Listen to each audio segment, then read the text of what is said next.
Morning guys, tayo hindi makakaparoon sa ating taniman gawa nung nagpaanak tayo ng baboy kagabi. At ayun, medyo success naman yung ating pagpapaanak ng baboy at nagkaanak nga siya nanganak siya ng 14 piraso. Tapos yun, medyo mahina yung dalawa, kaya marahil siguro 12 lang yung natitira nito kasi yun lang yung malakas. Tapos yung kanya, yung napakahina nung siguro na-delay ng kanya, baka na-delay ng paglabas, kaya nagkaganon. Hindi na natin siya na survive yung isa. Ultimano, hindi na siya na nagising, or sa lumabas siya wala siyang buhay talaga. Pero yung isa humihinga, kaya nga lang medyo mahina, hindi siya makatayo, hindi siya makadede. Kaya sigurado ako na baka hindi na siya magtagal kasi sobrang hina niya, latan-lata yung katawan niya. Yun, hindi tayo makakapagpunta ron sa Tumana gawa ng magbabantay muna tayo kung hanggang bukas siguro ng umaga o bukas ang hapon makarating na tayo doon. Tingnan nyo guys yung ating pinaanak na baboy kagabi. Silipin yung ating pinaanak na baboy kagabi. Ito yung nanay. Ayan. Yung nanay na. Ito po yung ating mga pinaanak na biik. Ayan. Ganda. May bulik pa. Ayan.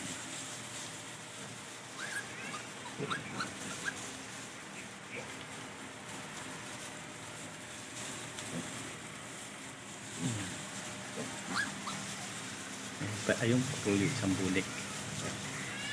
Lapitan natin. Dalawa sila magkapatid na ko na bulik. Isa nakatago.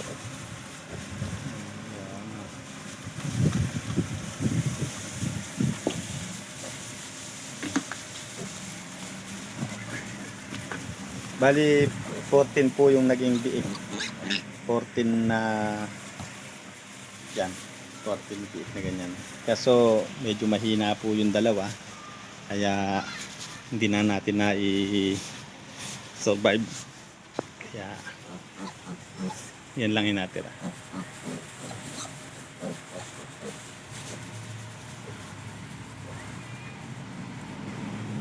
Well, so si po yung natira na yan. Hindi na po natin na i-survive yung dalawa kasi gawa nung ilabas siya, talagang sadyang napakahina na. Tapos nung pinadedi ko doon sa nanay niya, ayaw nang dumedi. Kaya ayun, natuluyan. 12 na lang tong ating biik. Ayan. Tapos yung nanay niya, latan-lata pa. Dami pa naman inyanak na yun.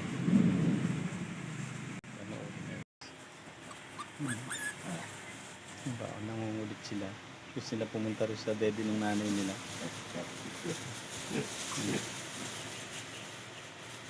Gabi lang po yan. Magsimulang maglabas ng biik yung nanay niya, yung inahing baboy, alas 9:25. Tapos nang matapos alas 4 ng madaling araw. Kaya medyo paantok-antok tayo ngayon at talagang hindi pwedeng tulugan gawa nung pag lumabas, natanggalan natin ng balot yung biik.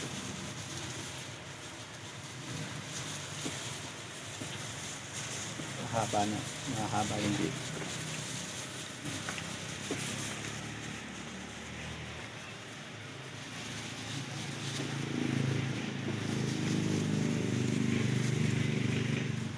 Sigla na agad.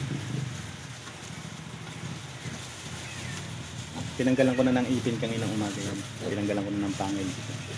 Inater ko na. Tapos kada lalabas kagabi, binabawasan na natin ng buntot. Yan na, mapapansin nyo guys, maputol na yung buntot.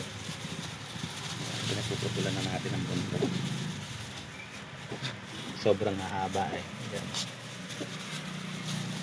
Kaya pinagbabawasan natin mga buntot nila.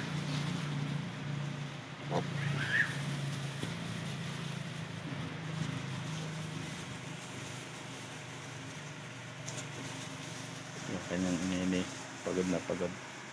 Sindi namin ang kanyang inilabas. Talagang napagod siya ng gusto.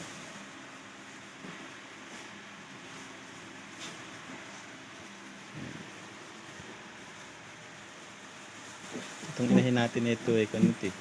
Bali panlimang beses na niyang umaanak. Nang mabili natin yan, biik. Tapos, yan, ginawa natin inahin.